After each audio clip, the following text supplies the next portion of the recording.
Okay, thank you for the nice introduction. So I will talk about bond route, and before I start, let me thank the entire bond route team. Only a small number of people are listed here. There are many more who contributed to this.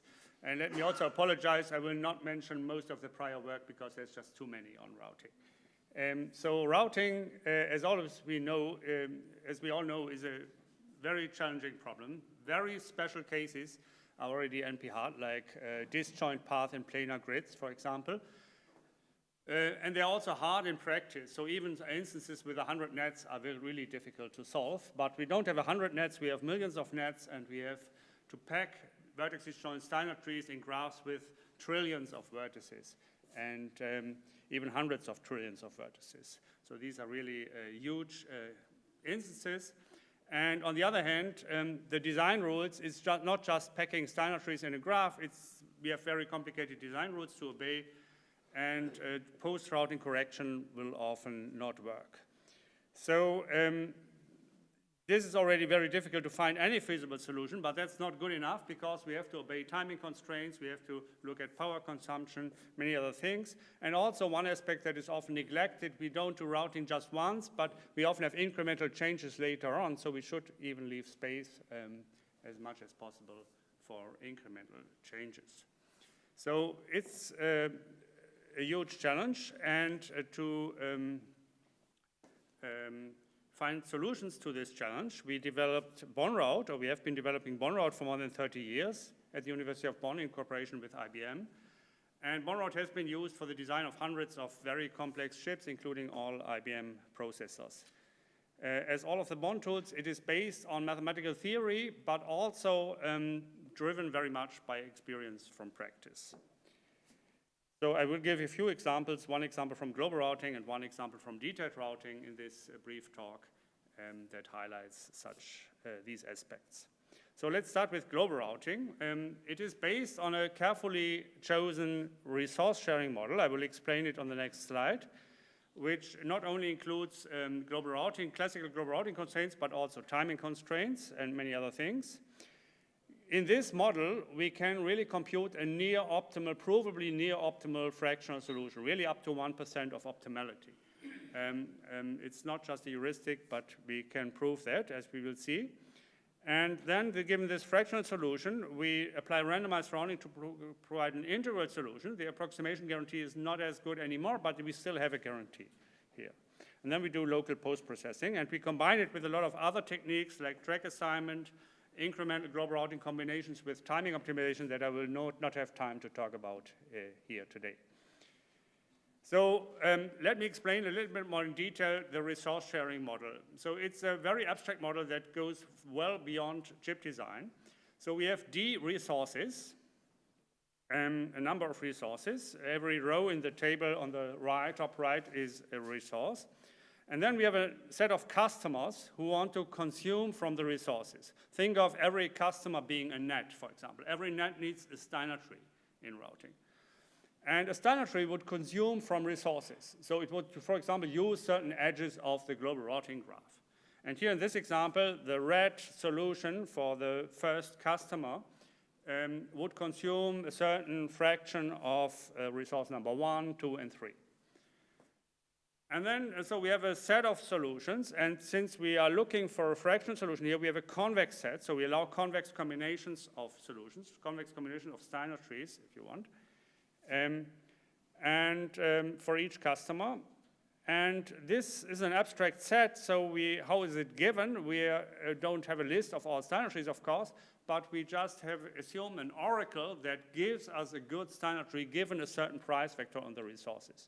So this would just be an algorithm to compute cheap Steiner trees, for example. And given this, we want to find a solution for each customer such that if we look at the load vector on the top right, so for every resource we have a certain load, and this defines a load vector, and we want to minimize the L-infinity norm. So we want to minimize the worst resource. In the end, we want every resource be below 100%.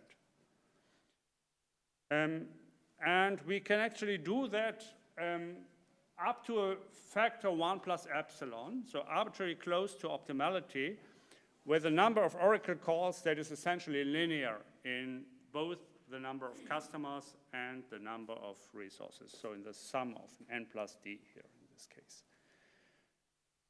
And so I mentioned this is much more flexible than the classical global routing.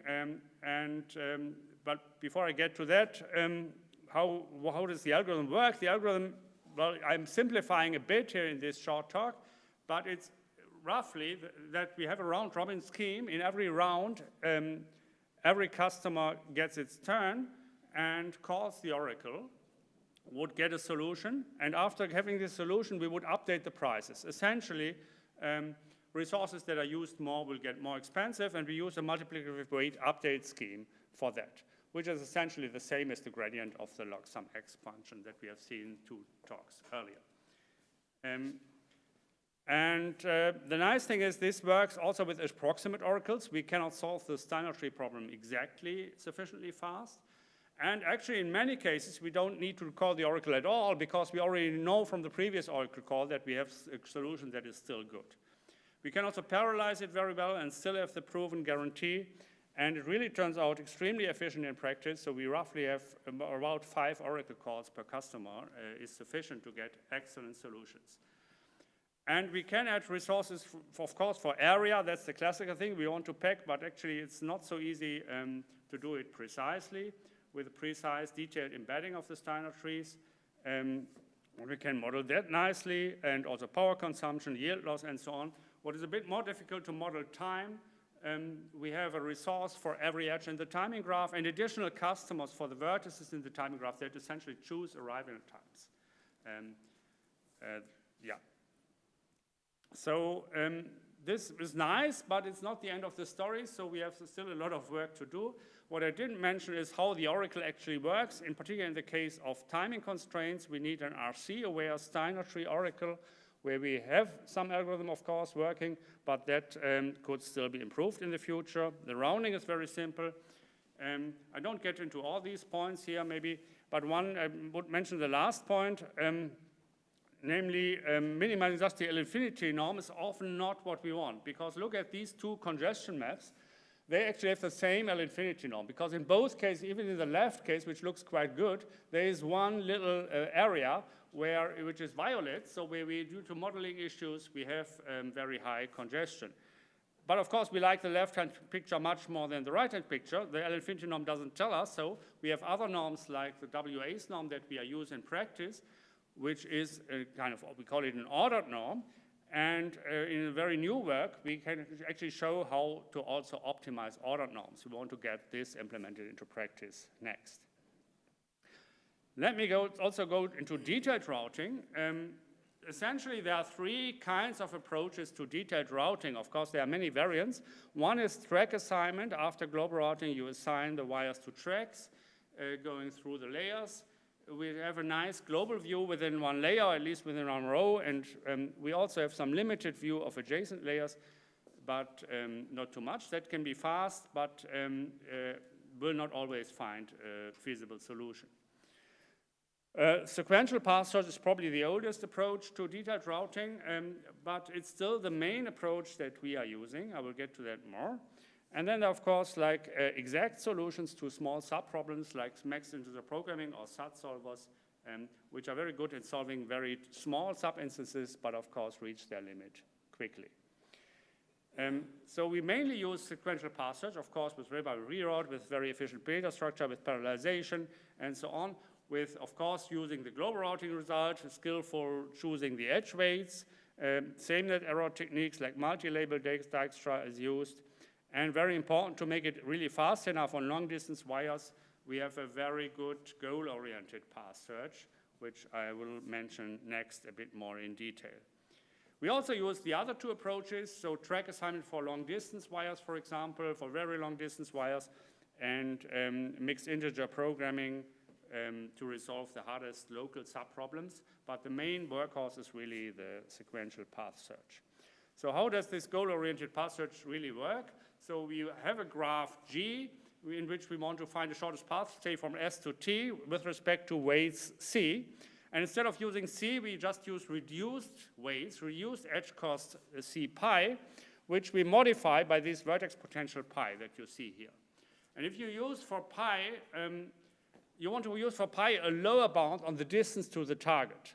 So what we use is actually a distance to the target in a relaxed graph, where you also allow edges that are usually blocked or have some modified cost function. And what you need to make it work is that the cost function depends only on three things: the layer, the direction, and maybe a tile in a certain grid where you can change the cost. For example, in the global routing area, you will make it cheaper, or if you have a track assignment, you would make it cheaper there.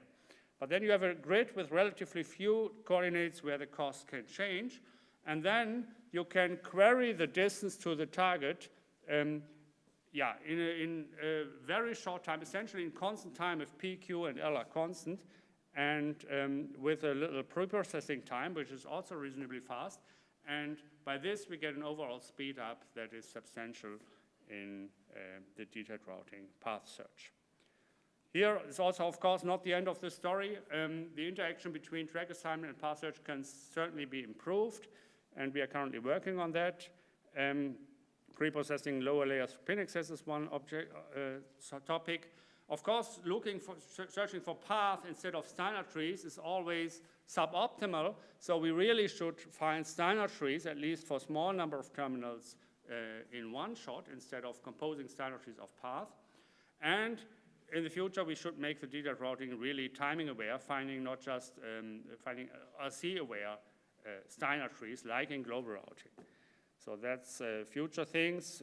We should also work more on the space management. So here you see two small parts of a detailed routing when both look pretty much the same if you look at it, but on the left side, actually every track is blocked in this area, while on the right side you have 5 free tracks. So the right-hand picture is much better because in future incremental changes, you really have free tracks to use. So that's certainly a topic that we would also pursue in the future. With this, I'd like to thank you.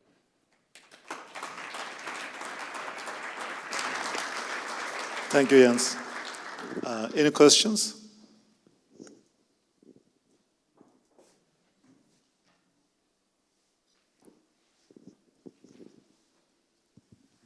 In the last picture you showed in the global routing part, was this the same scale for both?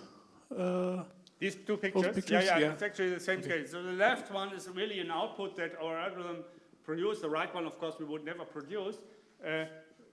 So it looks very good, but there's a tiny area which is really has, I don't know, like 150% congestion or so. Just there's some global routing edge and some blockages, and so the global routing has always some modeling mismatches compared to the detailed picture. And how did you generate the other picture?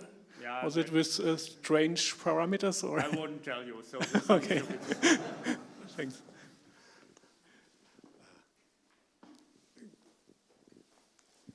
You mentioned one of the hard problems is incremental routing. Do you have any comments on like future directions on the incremental routing, especially incremental detail routing?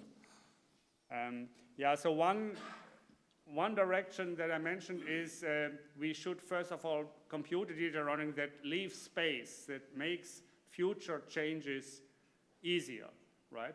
Which also makes, by the way, the last 1% of the nets easier, yeah? If you leave more space. So it's also good if you don't do incremental, but even better, of course, if you expect incremental changes. And then, yeah, I don't know. The theoretical foundations, I think, are still not very good, so we still have to work more on that. Thank you. Question here? So I had a very similar question. You may choose to reduce it to the previous question.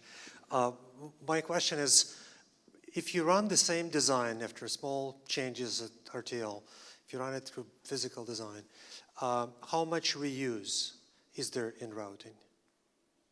How much? Reuse of work. Yeah. Do you see the same topologies? Do you see the same long routes? It is not, as we run it right now, it is not guaranteed to produce the same solution.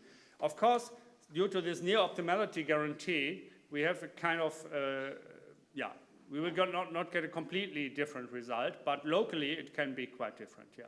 So that is another very good question, how to enforce more stability without losing optimality in the flow, yeah.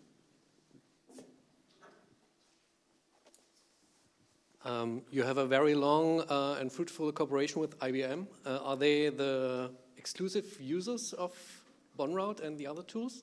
They are the exclusive users of our software, but not the exclusive users of our ideas, because we publish our ideas.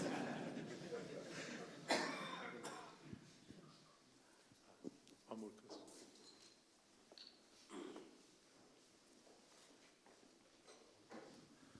Sorry if this is a very outdated question, but I remember in the old days of Fleischer and Amos Hetzel that the G cells had to be quite large in terms of track count.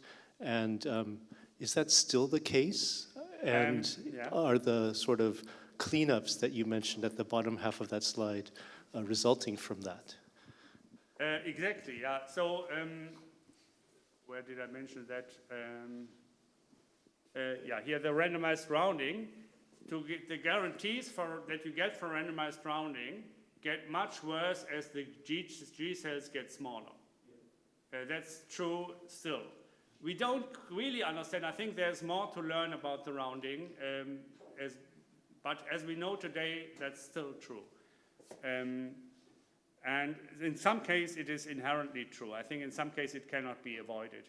But we still apply, so typically we apply the global rounding with pretty large G cells, but sometimes we, in some cases, actually quite small G cells we have experimented with, like only 10 or so.